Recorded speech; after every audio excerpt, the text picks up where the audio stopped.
As your Okay.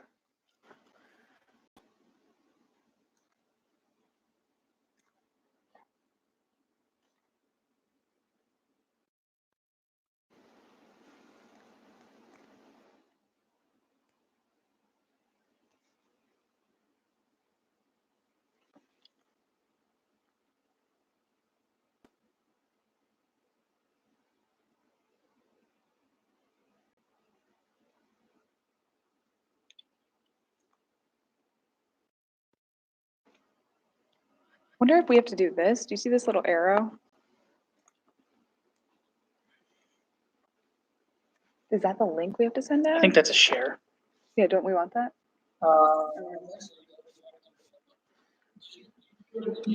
Yeah.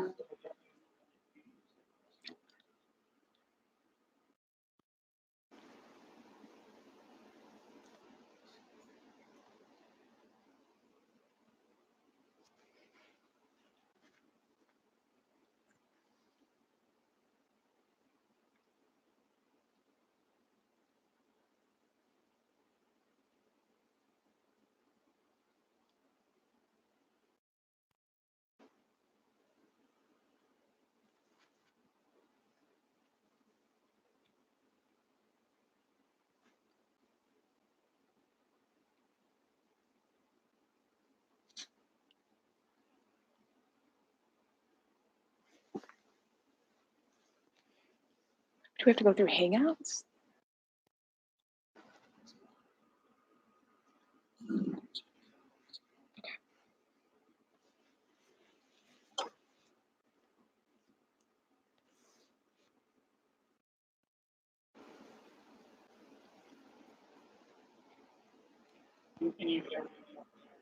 Mm-hmm. Wow.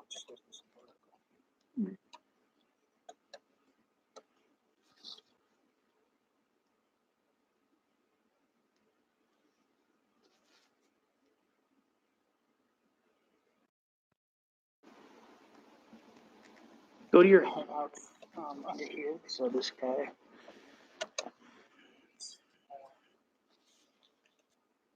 Hangouts.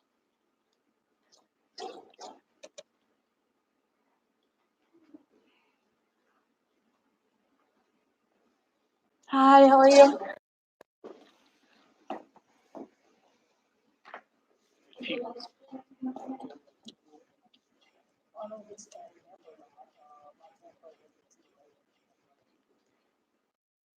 Every single thing.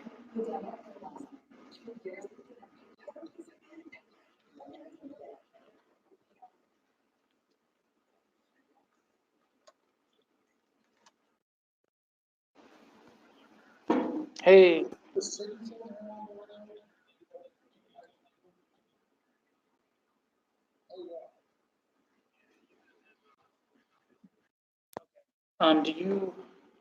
Do you know how to link a live stream on the YouTube for them to like broadcast in Donahue? Do you familiar with that at all?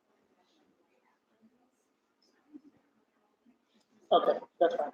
That's totally good. Yeah, we're good. Mhm. Yeah. Thanks. Bye. Yep. Do you have an idea? No. Okay. Okay. I felt like you were gonna say something. Oh, I want to. If you want to sit here. No, no. Okay. I mean, there's nothing there that. Okay. Unless there's like some sort of link. Yeah. Go to invites. Mm-hmm.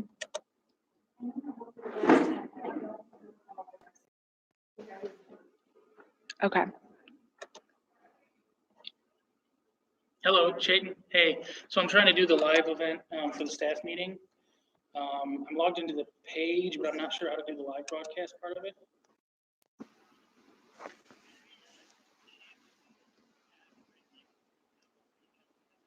She does, but how do we, I mean, it's like I can do the live event thing, but it doesn't link to her YouTube link. Yeah, she's on YouTube.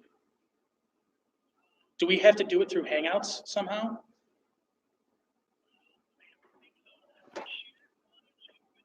Yeah, And that link says use Hangouts.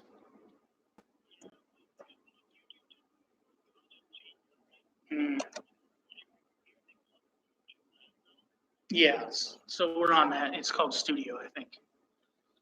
Studio Live.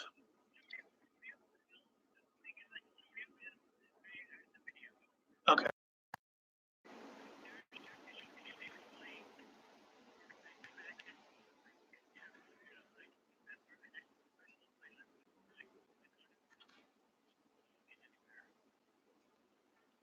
Okay, is it an RTMP link, you think?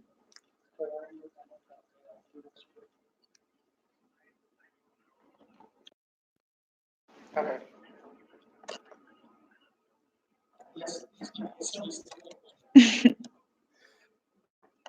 All right, I'll try to figure it out. Not a problem. Okay. Yep, later. I'll sit down. Try to Okay. I was gonna say, but what was Good. If you want to send out, Mind resending it. if you want to send out a revised email, okay. Let me.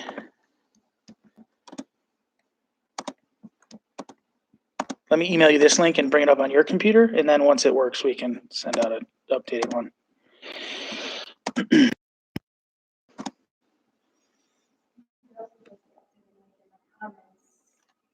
On the other one. Mhm.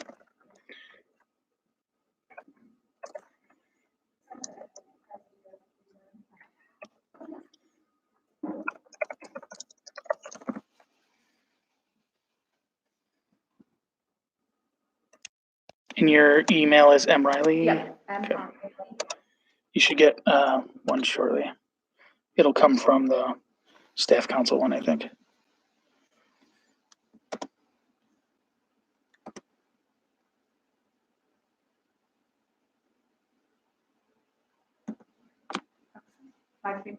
Mhm. Yeah.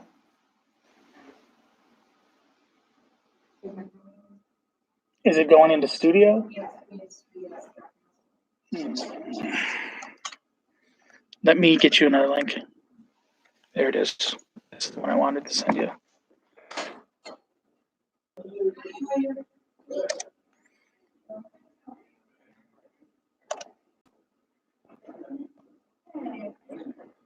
Hello.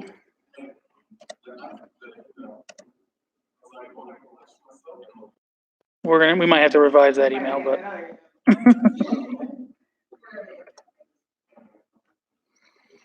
No, just for finding the right link. I got to do some research on. So, research. Oh, yeah. You should get try that link. It's going to look blurry right now because there's no lights. That's correct. There's no lights, so it's not focused right now. Mm-hmm.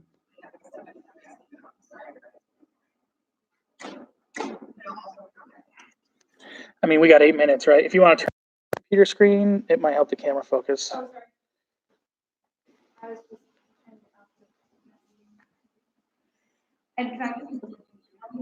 That small one, yes. Mm-hmm. Come on, focus. There it goes. Okay, now focused.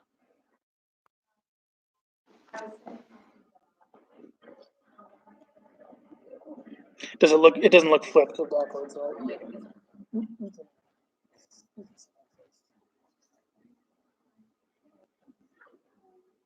If you want to edit the description in that one real quick too.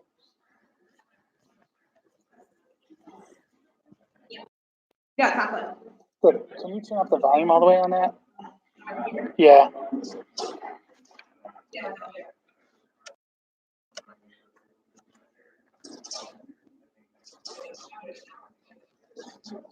Oh.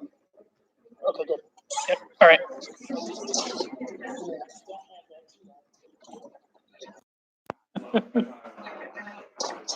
So this is how it is. Yeah, email that link. I'll look into the proper way to do it. Chayton did tell me that they just this procedure.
You're welcome.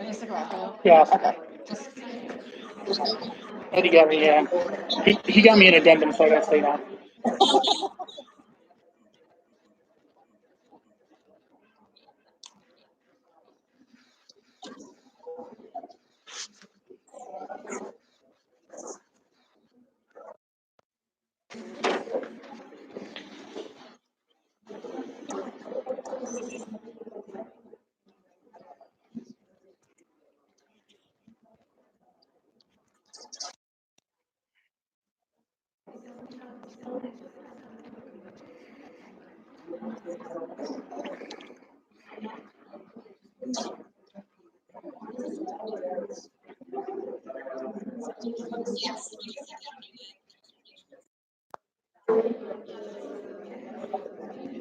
It did. I have it.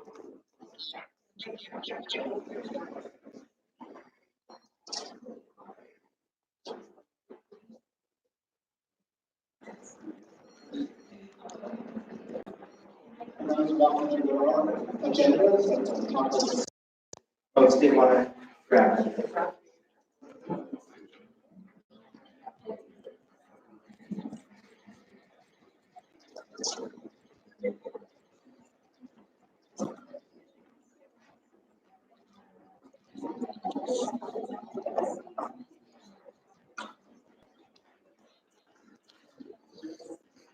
Yeah, it's working good on the phone.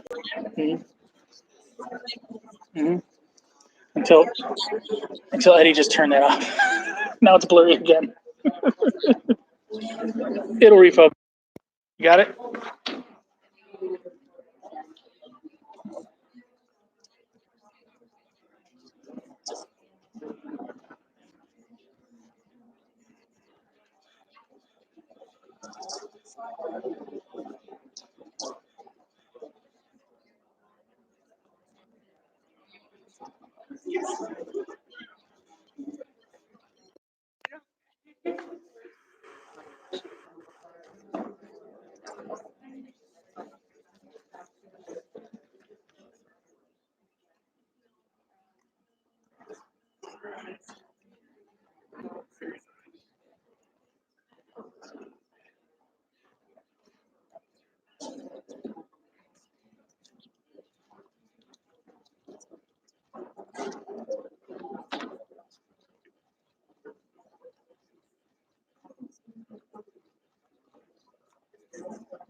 Again, there are agendas at the top of the stairs if folks did want to grab an agenda.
Some agendas that people give it to work with pieces of paper, there are agendas at the top of each of the stairs.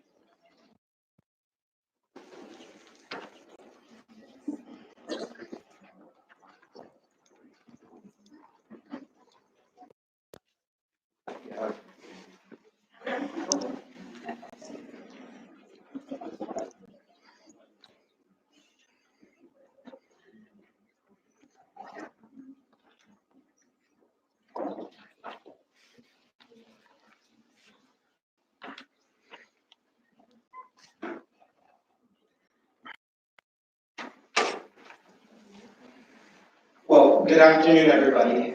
Thank you for making time to be at our all-staff meeting this afternoon. My name is Eddie Carrion. I use he, him, his pronouns, and my day job is one of the Associate Directors of Residence Life, but I'm incredibly privileged to serve as this year's Chair of Staff Council. We have an agenda, as you can see, so for those of you who like to follow agendas, you have it there in front of you, and you can also take notes. We are also live streaming the meeting for our colleagues who just can't get away from their desk and follow along at home. Just a couple of things, a couple of housekeeping items. I did want to take some time to welcome the new staff to join us. So for folks who joined us over the summer and at the beginning of the academic year, do we have any new staff? We invite you to, if you're able to be welcome.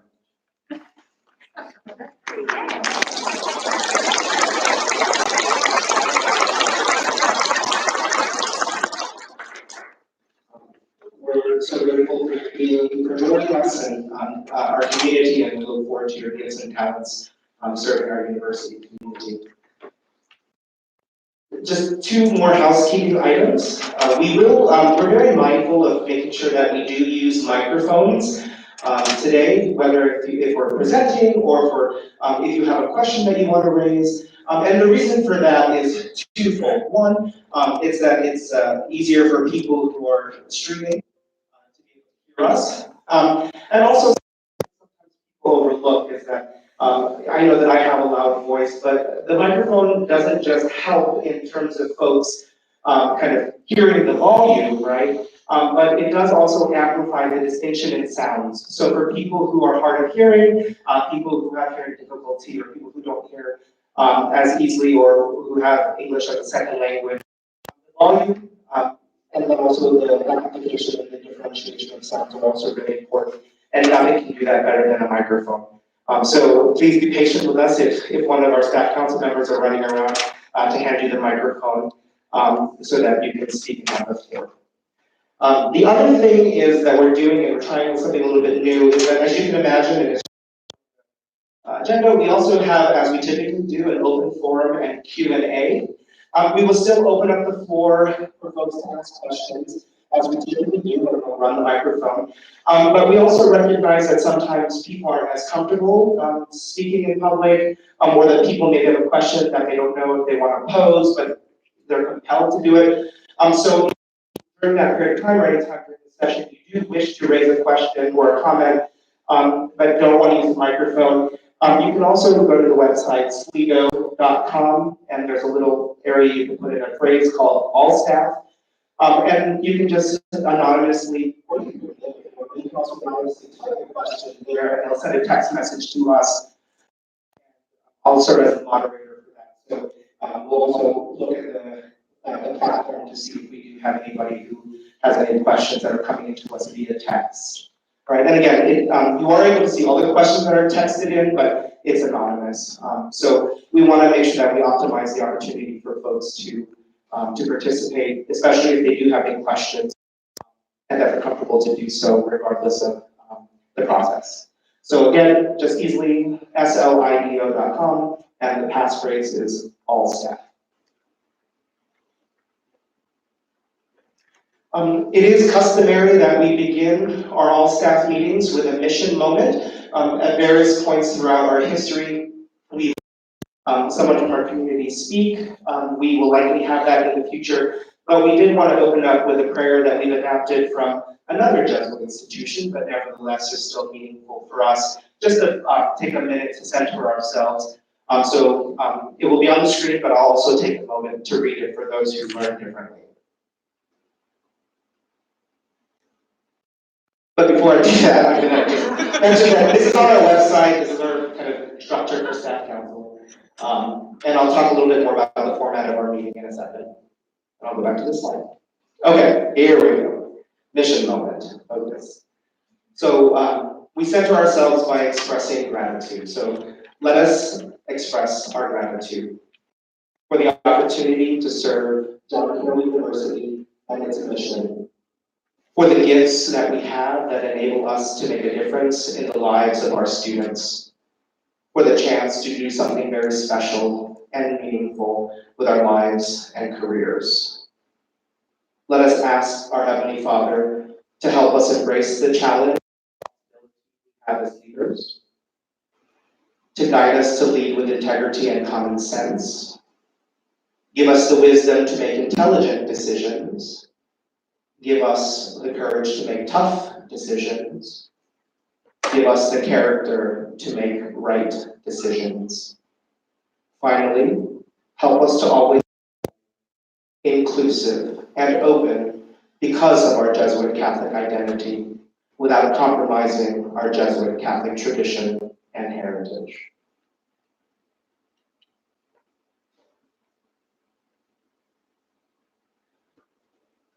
I did wanted to take a few moments to provide a report as staff council. I think one of the major things that staff council does is communicate with our colleagues on staff across campus about things that are happening, perhaps drawing attention to matters that recognizing folks who engage in this really meaningful work on staff council. So I'm going to do that thing that presenters do where they like to go back in slides, so forgive me. But I did want to make sure that people know and understand the structure of staff council because it's important, because there are a variety of functions. In a few minutes, I'll talk about our key goal areas that we've discerned for this year. But particularly for those who are new to the institution, but also to colleagues as a refresher, staff council operates in a fashion primarily through its standing committees, which are listed up here. And you can see from the agenda that there will be updates coming from each of the vice chairs that committees. All the things that happen from staff council do originate in one of our committee areas and really focus our efforts as it pertains to our constitutional mandate as an independent deliberative consultative body as a part of the university governance structure. Including our immediate past chair who serves as ex officio, 24 members who have been elected to serve as your representatives. And like I said, we'll be able to hear from the vice chair in terms of the work that's being done so far. Okay, continue on. So a couple of things with regard to the to this chair report is that we are next month, in November, we'll mark our 5th year on campus in our third iteration. For folks who know, the staff council did emerge 5 years ago out of work that was done by a committee to take a look at opportunities to be more engaged on campus, to participate more robustly in the decision-making process and the overall life of the university, and how wonderful it has been over the last 5 years to see the work of staff council and at this point enjoying a lot of the fruits of that labor. So we're very excited to celebrate our 5th year in existence as a part of the university's governance structure.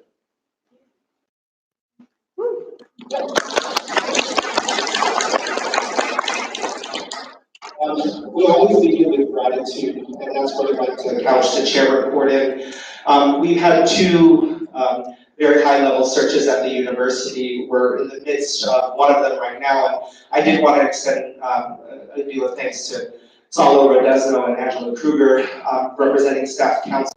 I think this is a good example of a way that staff council, that the staff have been invited to participate in matters pertaining staff in the larger universities through the seats that we've held on these search committees for 2 important positions, and we're grateful to both of them for their service. And Angela, you're almost done, so congratulations.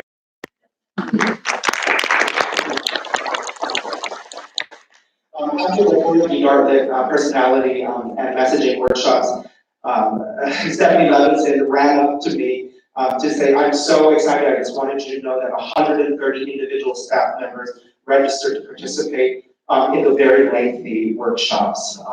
So it meant a great effort as a member of the senior leadership team, and certainly to me, that we had such incredible staff representation at a very busy time of the year. Folks coming out to say, this is what I hear, and this is what I know, and this is my experience at John Carroll University. So kudos to folks for participating, and I know that we're all waiting with bated breath on the big reveal that they kept on talking about. Continuing on, just a little bit of kind of knowledge. The board of directors just met. They come to campus several times a year for a big meeting. On each of the board of directors has several committees that administer the work and oversight of different parts of campus life. And invited to the board of directors meetings are a vice president liaison and a representative from faculty council, staff council, and student government. They're there to serve as resource folks to the board of directors. Each of the board resource people are responsible for giving a report from their respective constituency groups. And they're also can be called upon at any time during the meeting to perspective from their constituent group to the particular agenda item, which can be very difficult because you're in a room full of people that you do not know with very fancy titles and very large checkbooks.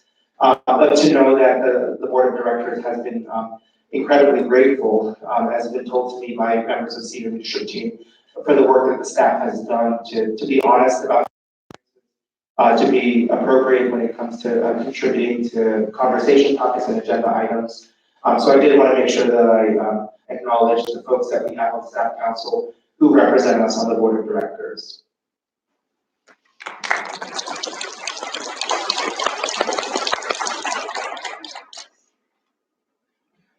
There are some pretty significant changes in terms of leadership and administrative linkages at the university, and I wanted to take time to recognize 3 different ways that staff council is administratively linked to the university in terms of how we receive incredible amount of support from various sectors of the university. So first, wanting to recognize who serves as our new vice president for finance and administration. Per our constitution, we have a dotted line or a senior leadership team liaison through this particular vice president. So the transition is happening right now from staff council being administratively linked through from Dennis Harza to Lori. So I have yet to meet with Lori. She's had a very busy few weeks, but we have a scheduled meeting next week. And the hope is that the chair of staff council and the administrative vice president will have monthly meetings, which we will continue to have. And I've met with Dennis twice already since I took over as chair in the summertime. Also, I'm very grateful to in Human Resources, who has done a lot of heavy lifting since she's arrived to support staff council personally. And I'm grateful to her that through her restructuring that the efforts of her department, bringing on Jasmine last year to serve as a designated HR liaison to staff council. Jasmine has just been here just a few months, maybe even just a few weeks.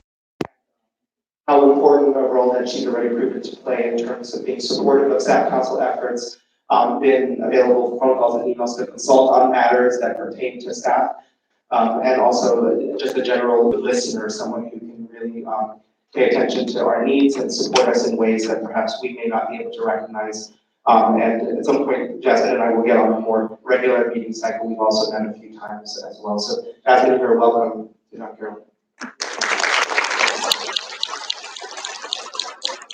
And lastly, over the summertime, based on the recommendation of previous chairs, I have scheduled meetings with each of the members of the senior leadership team, vice presidents at John Carroll. I call it a speaking tour, but it was really more relationship building and giving a little bit of a report on last year's staff council and kind of what our hopes are this year. I met with Steve Herbert, who is our new provost and president. And he's made it clear to me and to staff council that he wants to understand the workings of staff council, wants to understand the ways that his office can support the work of staff across campus, and also would like to find different ways to be able to collaborate, particularly around communication.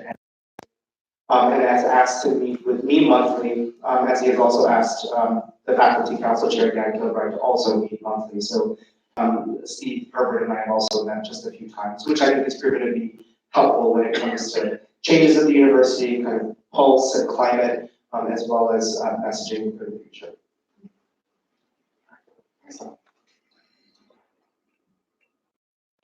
It was important for staff council to really discern what is important for us to focus our efforts this year. We fully recognize that that staff council is functioning at full capacity. Each of the various committees are planning events, working on issues of advocacy. But based on information that we've received and data that we've received from surveys, from listening sessions, from feedback, and generally alignment for the university with regard to strategic priorities, we discerned that these are our three major priorities this year. The first one is that we have constituted an ad hoc committee chaired by Brenda Bailey and Lauren Frazier from our very own staff to take a look at the administrative assistant experience on campus. It's important for us to understand what role they play, what sort of support and recognition they receive or would like to receive in order to really support and better resource the folks in this very critical position across campus. So Brenda and Lauren have, this is a year-long priority. They will be working with me as a chair of staff council and also alongside Jasmine as a pseudo advisor as they do this work to better understand the experience of folks on campus who play a critical role in respective departments run and move.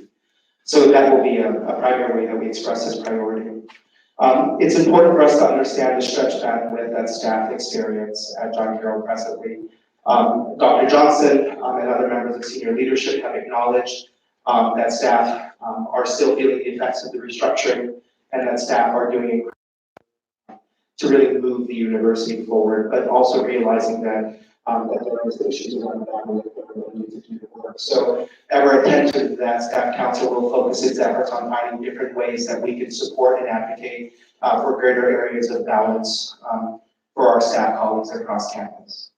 And lastly, one of the areas that we get a better sense of is how we're communicating as a university with changes in leadership that also impacts how communication happens. But there's also concerns about we don't know when things are happening, what are professional development opportunities, and the staff council as a whole has chosen to prioritize figuring out better ways to communicate with and among staff and various stakeholder groups.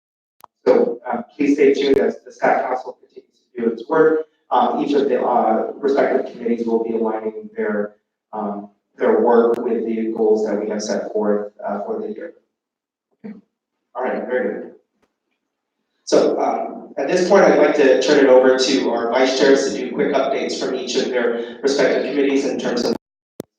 I'd like to invite Amy Zuka up, our vice chair for membership, governance, and finance.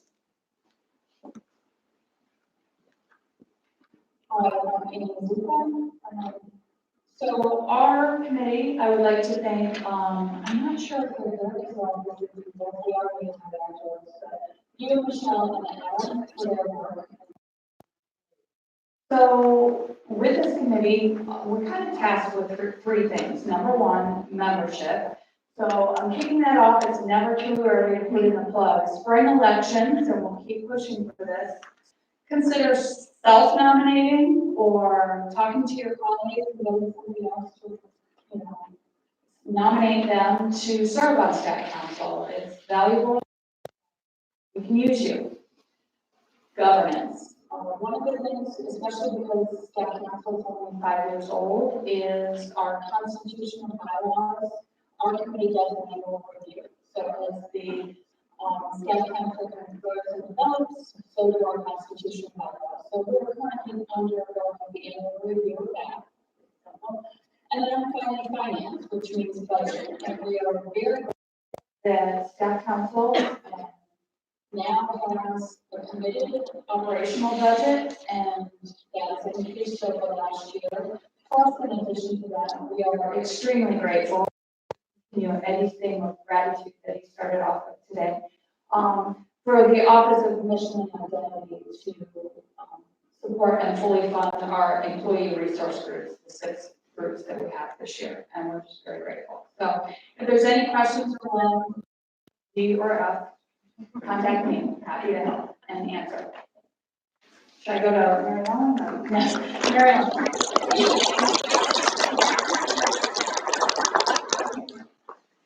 Hi, everybody. So I'm actually joined by Lauren Frazier, Lauren Ryan, and Allison Goldham. So basically, if you're hearing from staff council, I'm the one pushing send. And I'm always open to suggestions on the best ways to do that. Our goals for the year are to really streamline communication with you and across campus with various stakeholders. That third goal that Eddie mentioned before is big with my committee. So our first goal is looking at the staff council website and looking at pages, what works, what is being clicked on based on analytics if we can, and what doesn't, and basing our website on that in the end. We are also doing a nice Google Drive cleanup. There's a lot going on in our Google Drive right now. And I think the name of the game in streamlining communication is making sure that we are organized in Google Drive for staff council instead of just a place where we're putting everything. So another goal is cleaning up that Google Drive.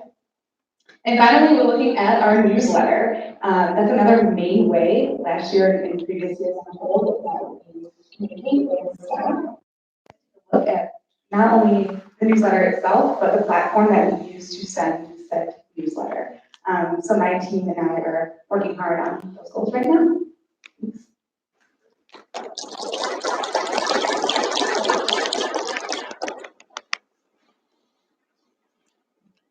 Hi, everyone. My name is Jarrell from Campus Ministry.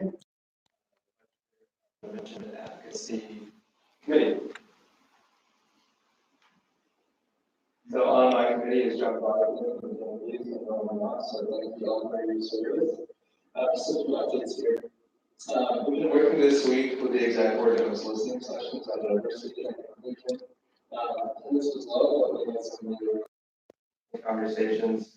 We were able to listen to people's feedback and experiences. A lot of some things that have been happening on campus, so we were privileged to listen. Some goals that we're working on are some program collaborations. I know that last year our big program was the scavenger hunt, which I wasn't participating in just because I was first. I'm excited to take a look at another initiative, but I'm also trying to explore ways to collaborate. So what we thought was that there are lunch hours and happy hours, and there are also some ways that we can implement some I don't know, little tidbits for you to learn about our unending tradition of heritage. So there are some fun ways to do that. Another goal is to clarify mission lead. We've been hearing that that's been something that people have been wanting to hear more about. We also want to explore more effective ways to market our listening sessions.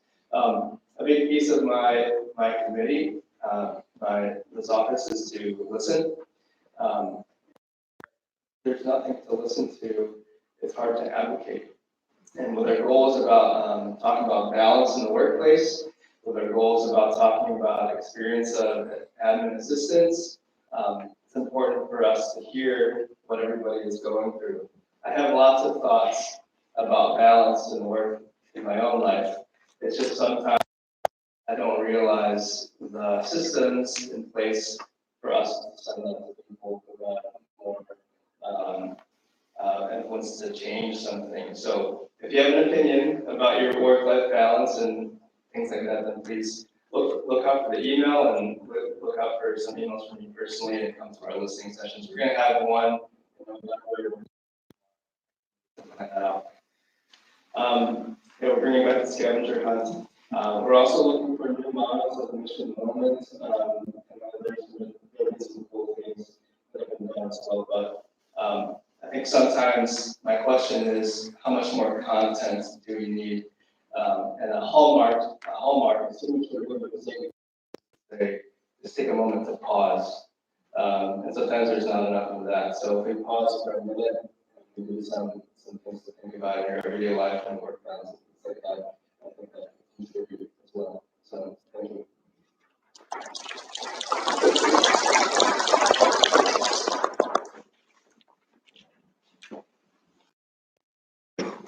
Hi, everyone. I'm Lisa Ramsey, the vice chair of the Community Building and Networking team. And I'd like to first acknowledge them. Next slide. So Pam Zingara, James Burrows, and Mackenzie Durst right there. Thank you very much, all of you. They brought so much energy to us already.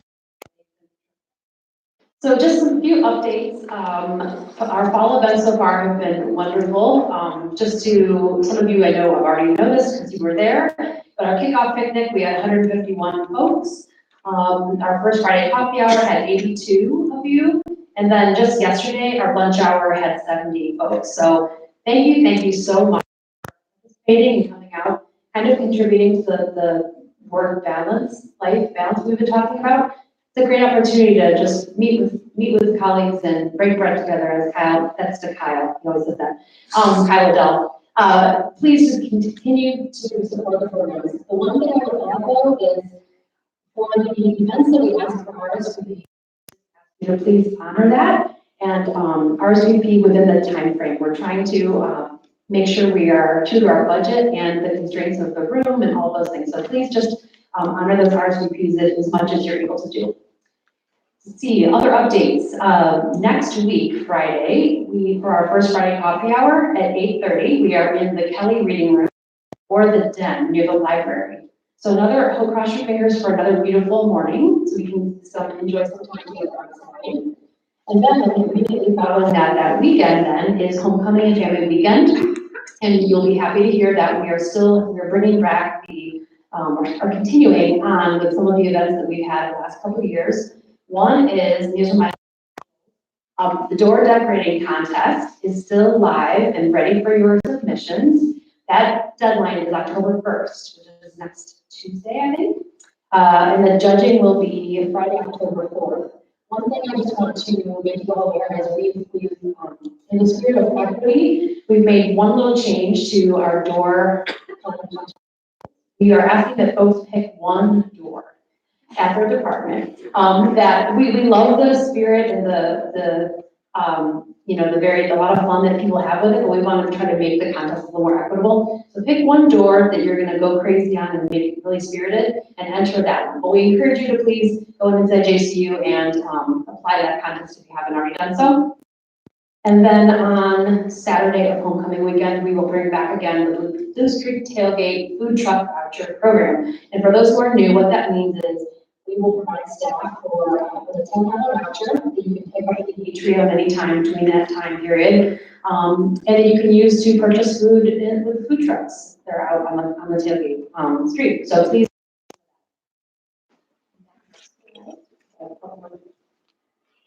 Okay, a couple other things. One is just a teaser. So we have, those of you who have been around for a while know that we used to have our happy hour programs. We're kind of sunsetting those. They serve the purpose.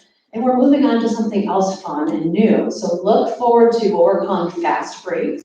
Just watch your email. It's going to be very fun and it's going to be a break. So look forward to that. Coming in mid-October will be the first one of those. And then save the date, again, just to get you excited. Whenever it's cooler weather. On Wednesday, October 20th, we are bringing back from the spring semester into the fall semester our soups and stews competition. So start pouring through those recipe books now if you really want to try to win this year and be the winner of that competition. And I think that is all for me. Lisa. Any questions? Lisa, one you addressed about the change to change. The chicken happy hour. I wanted to comment. The staff member really raised the question on, do you have any regarding how many people attended the staff council happy hour events and what the cost of those events are and the cost per attendee? How do you feel best to respond? I definitely can provide that detail after this meeting, but I can tell you, just thinking back, we had single-digit attendance for all of those events. I want to say maybe 5, 7. So we can look back at those, but based on the and I can certainly provide that in another forum or another way to get that out to you all. But based on the feedback that we received, also is another reason why we made this decision to kind of do something different this year. Folks had said they desired something on campus. and they desired something within work hours. So we're trying to honor those suggestions. Yes.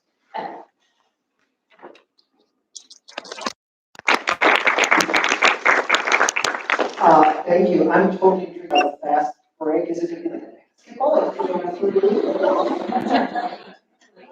so I'm the president of recognition, and I am also minister assistant in the Department of Theology and Religious Studies.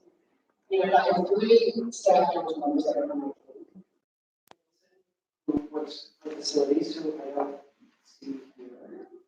And Mr. Daniel, who's the director of the Reconciliation, who's very gracious and related to everyone. And Solenza Relli, who I'm sure is up to her neck. Oh, she's here! Hi!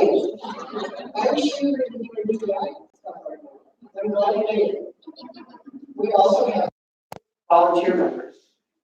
Aaron Green and Sean Payne. And we welcome any more volunteer members that want to help us out. We meet once a month. Do some anniversary notes. But if you are interested, let me know. So early next week, you're going to get an email that reminds you of the staff council award winners from last spring. And maybe that will spur in your mind an idea of who you want to nominate this year. So that's something to look forward to. I wonder if it would get more news about fast break. Another thing to keep your eyes open for is your anniversary note.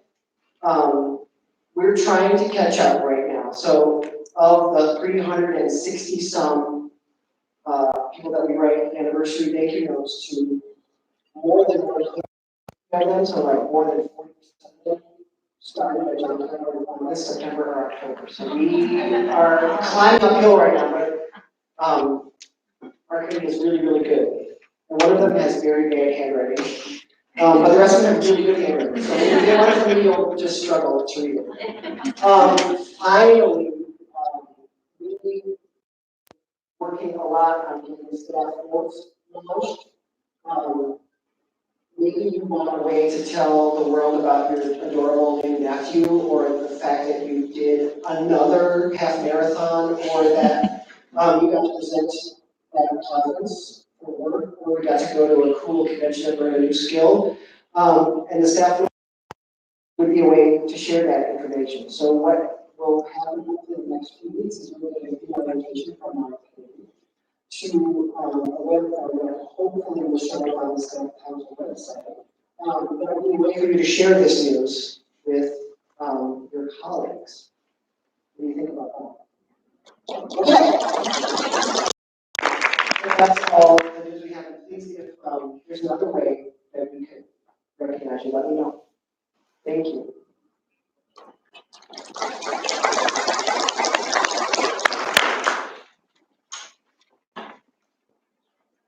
I'm going to be my chair for diversity, equity, inclusion. Sure, you've heard a lot about that this week. So I've been very privileged to serve on the search committee for this vice president position.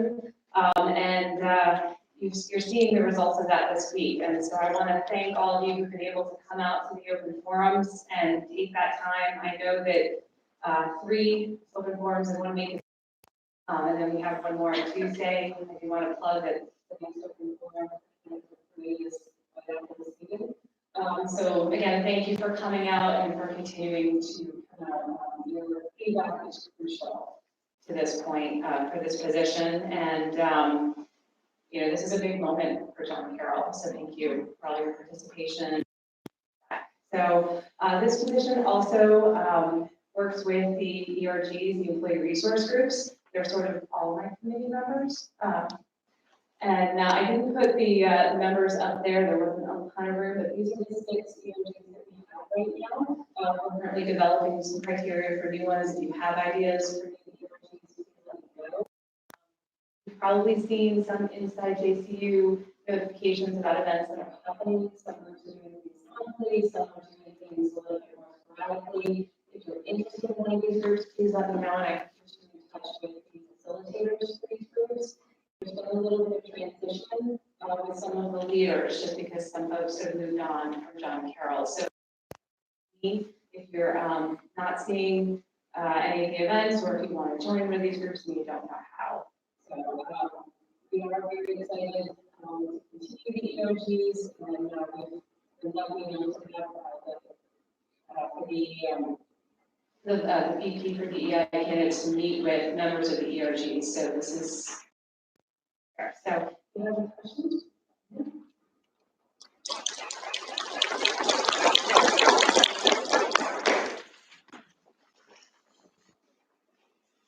Okay. Good afternoon. My name is Brandon Dolan. I'm privileged and honored to serve under Eddie Carrion as the chair-elect. So there's a little bit of a different iteration of the chair-elect position this year. So since the vice chair for DEI has become something formalized in who we are, the chair-elect position no longer works directly with the ERG. So this is more the assessment aspects, formerly the communications and assessment committee. So a lot of my work has been related. Transition. So my work thus far has been a lot of collaboration support with John Ambrose. I don't know if John is here, but thank you to John as he transitioned from the assessment role. But we've done a couple of different things when looking at assessment, and what I hope to do in this position is to expand the amount of staff council and take it from beyond a traditional annual review to start to embrace some longitudinal data that we really haven't looked at so far. So this past spring, you were involved with Minister interested in a survey about the work of staff council, and we kind of broke it down into our various areas from elections to advocacy, recognition, communication, the ERGs, community building, and kind of answer some questions on satisfaction of things that you may have been looking for. And qualitative and quantitative opportunities to provide feedback. So we've taken that data from this past year and put together honest reports with kind of two different variations, as well as the data from our listening year as well. So we haven't started to take the listening session feedback yet from this current iteration, but from last year, both of these documents will be available on our website. For you to scroll through and take a look if you're interested in specific areas or focus from our assessment from last year. I'm not going to share a few of the things that we have, but you can go through every specific question that was asked and get the data, as well as this is kind of like a top sheet report that we shared with senior leadership, with the entire executive and full staff council as well. So trying to formalize a little more our assessment as we move forward. So part of my goal is to take this criteria we used this year and compare it to the last 2 years, at least that we've been doing this survey. So finding some longitudinal themes will be our goal here this time. And how to build a base network of solid questions that we're going to ask every year, so that we can start to build out long-term assessment with staff council. Okay, so these are indicators for advocacy that I tried to share that's in there. Handout that we will be able to put them online. 73% agreed that with a statement that if they had an idea that would make JCU a better place to work, they would work through staff council to bring that idea forward. 82% trust staff council to communicate their needs to our institutional leaders. The staff council has an effective and important leadership role on campus. So this is just good and anecdotal feedback, not anecdotal. Data-driven, sorry, totally the opposite. Just kidding. Completely data-driven represent feedback that our membership, the staff that we have, sees and recognizes the role that staff council plays as vital and advocacy, whatever they may represent.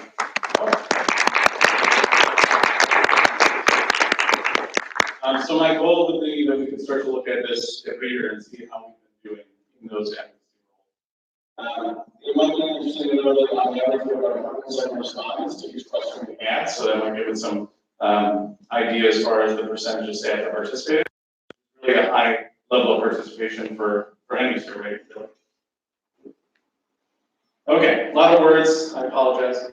But these are some thematic areas that we recognize that came through with some of the data that I thought I would share. So, right-wing advocacy, we know well supported and appreciated by the staff. The staff and through our survey suggested that there is a strong interest in letting subcouncil provide advocacy efforts, but that it's also effective in the community seeing that. Overall, there's some feedback that we need a broader scope to invite all staff to participate in some of those advocacy efforts, or maybe to find other avenues. So please take Jarella on the opportunity to provide as much feedback as possible.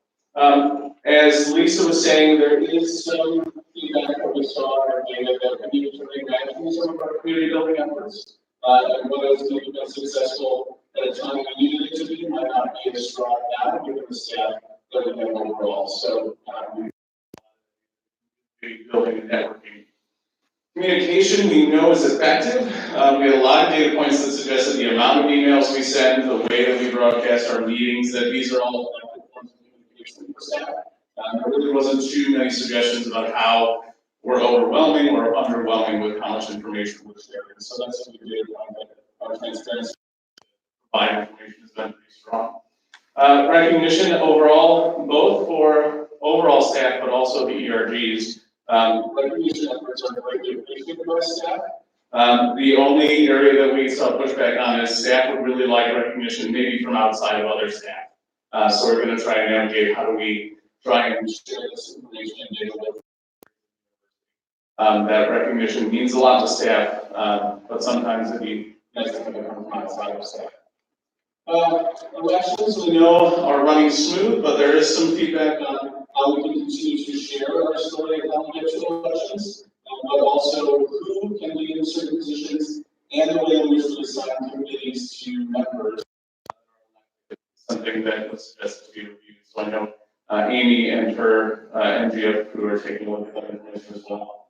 And lastly, the breakout is about people who participated in ERGs to provide feedback as well. The overwhelming data for this area was that it's essential and important for those members to be connected, providing them chances for mentoring, connections, and affirmation and feelings of belonging to our community in a different way than we just do overall staff members. So I'm hoping that we continue the participation of overall ERGs, but in the feedback coming from ERGs. So I know that's something that Angela will be working on as well. So just kind of an overall summary.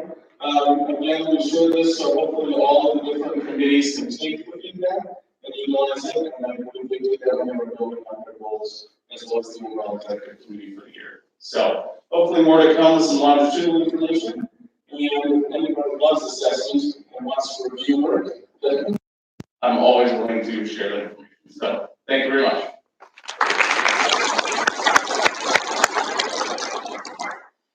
We did have a couple of miscellaneous items, mostly coming from colleagues across campus. I wanted to draw attention by way of Todd Bruce in institutional effectiveness that there are several university policies up for open. This is a typical practice of the university governance committees, particularly the policy committees and HR policy committee, that whenever there are changes that have been made, or recommendations that are made, the draft will go out to the community for comment. Go back to their respective committees for dialogue and for consideration before it is submitted to the senior leadership team for final approval. But we do have several policies that are up right now. Inside JCU is the primary way to call attention to those. The comment period is open for most of the policies for another 2 weeks, and there's another one that just posted that's open for another 3 more weeks. So alcohol policy, alcohol on campus, in terms of like certain events that are animals on campus, for example, are 2 areas that might be of interest to staff. So please do make sure that you make your voice heard, particularly if you have strong opinions about policies that impact maybe your work or the work on campus. And lastly, I did want to make sure that we draw attention to the human resources training series. There are a ton of really wonderful folks to spend an hour learning a lot of really good information, getting updates about policies and laws, and do receive regular communication via email and also through Insight about upcoming. You can also visit the HR website, obviously, to see what professional development opportunities are right here on campus. Last Friday, there was Pathways in Higher Education panel that was really awesome, hearing 3 of our staff, including one member of senior leadership, talk about their experiences, which I think gave a good opportunity for dialogue. So I did want to make sure we draw attention to those opportunities on campus. Okay, so this is a time when we move on to questions. So again, if you had, we did receive a few on our platform. This is usually the time that Jen gets real nervous because several of them about different resources. But in all seriousness, not meant to put Jen on the spot. If there are things that do surface around questions.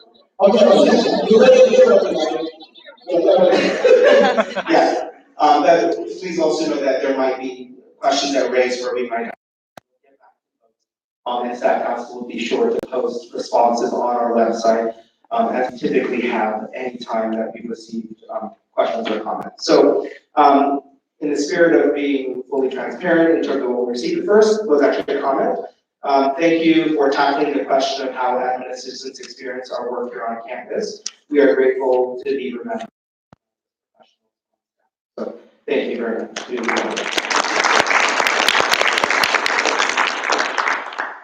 So there's a few questions that surfaced or that might be in the wheelhouse of human resources, but I'm going to try to group them together. The first is, do you know the status of merit? Will they be considered within the upcoming year? Something also tied to races, but kind of couched within another part of campus, based on an organizational chart that Ed Pat, our Vice President for Mission Identity, shared regarding the new Vice President for Diversity, Equity, and Inclusion. They'll be hiring more people for this part of that plan, and will these added salaries affect future staff raises? And then corollary to that is, what do we know about the new FLSA overtime standards announced this week and effective in January? How might that affect our staff? Jen, are you comfortable addressing?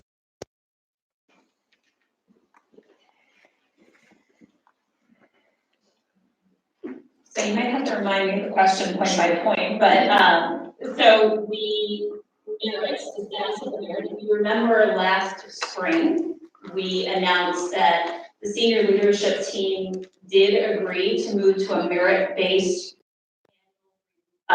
increase process for all staff.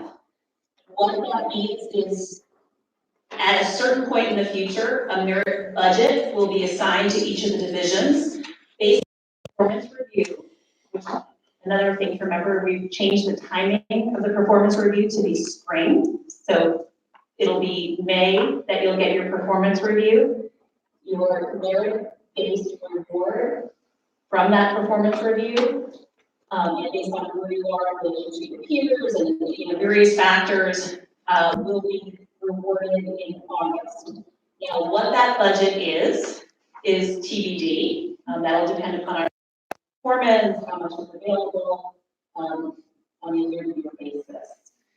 The other thing that I will mention, because I had mentioned it previously, is we are in the middle of our, almost finished, with our compensation study. If you recall from last year, we shared that we had engaged a compensation consultant to help us look at our salaries, to help us understand where we are in terms of market competitiveness and create some strategies for addressing equity and different things going forward.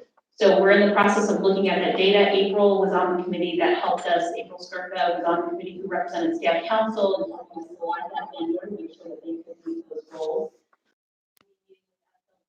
On October 24th to go through some of the initial data and recommendations and try and get them. And as soon as we feel like we have some data to share with the staff council, we will do that.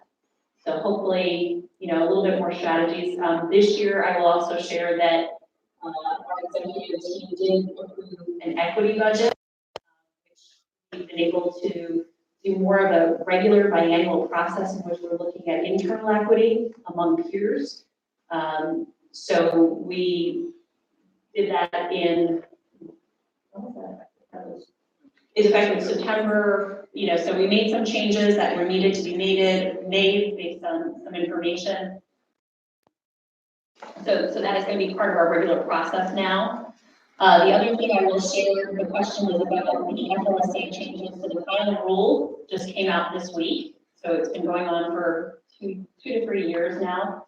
The final rule set the new exempt level status at 35,590, somewhere in there.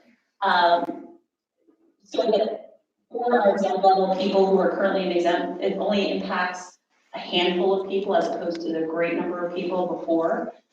So we do have a plan and a strategy around that. We want to some nuances of some of the positions that we have. So for those who may be impacted, we'll be communicating later in the fall once we have more specific information. Did I cover everything? I think so, Joe. Might want to not go too far. Do we, before we keep on going on, are there questions that folks have? Yes. Jen, this is for you. How are you, as your office, handling it with the equity piece? If your position literally doesn't exist anymore, and I'm sure a lot of other people's. Yeah, so this is actually part of the compensation study that we'll be doing, is kind of creating salary levels and bands of, because obviously, you know, there are no exact positions. Many of us are single incumbents on campus. So what we're going to be looking at are things like what are the years of what are the tasks that the person actually will be doing, and how is that similar to other people who are on campus? What are the educational levels required? Supervisor, are they not a supervisor? What's the scope of the people? What's the budget that they supervise? All of those types of things factor into where people are placed. Also, then we also look at external market. So some of our positions here on campus are very unique to higher ed. And so we look at our comparator group among people. So by colleges and universities that are similar to us. So we're not similar to CSU. We're not similar, you know, they're very different institutions than we are, but we're similar to Baldwin Wallace. We're similar to Xavier. We're similar to some more smaller. So those of us who compare ourselves to, we're looking at that. For those of us who are in positions that are externally competitive, meaning that you can go anywhere, like human resources, I could, you know, take that skill set anywhere. We do look at what? We do look at local data, whether that's, you know, local opinion data, and that's through two sources, as well as the ERC. That's how we kind of judge. Keeping in mind that we have to also balance our kind of employee proposition value.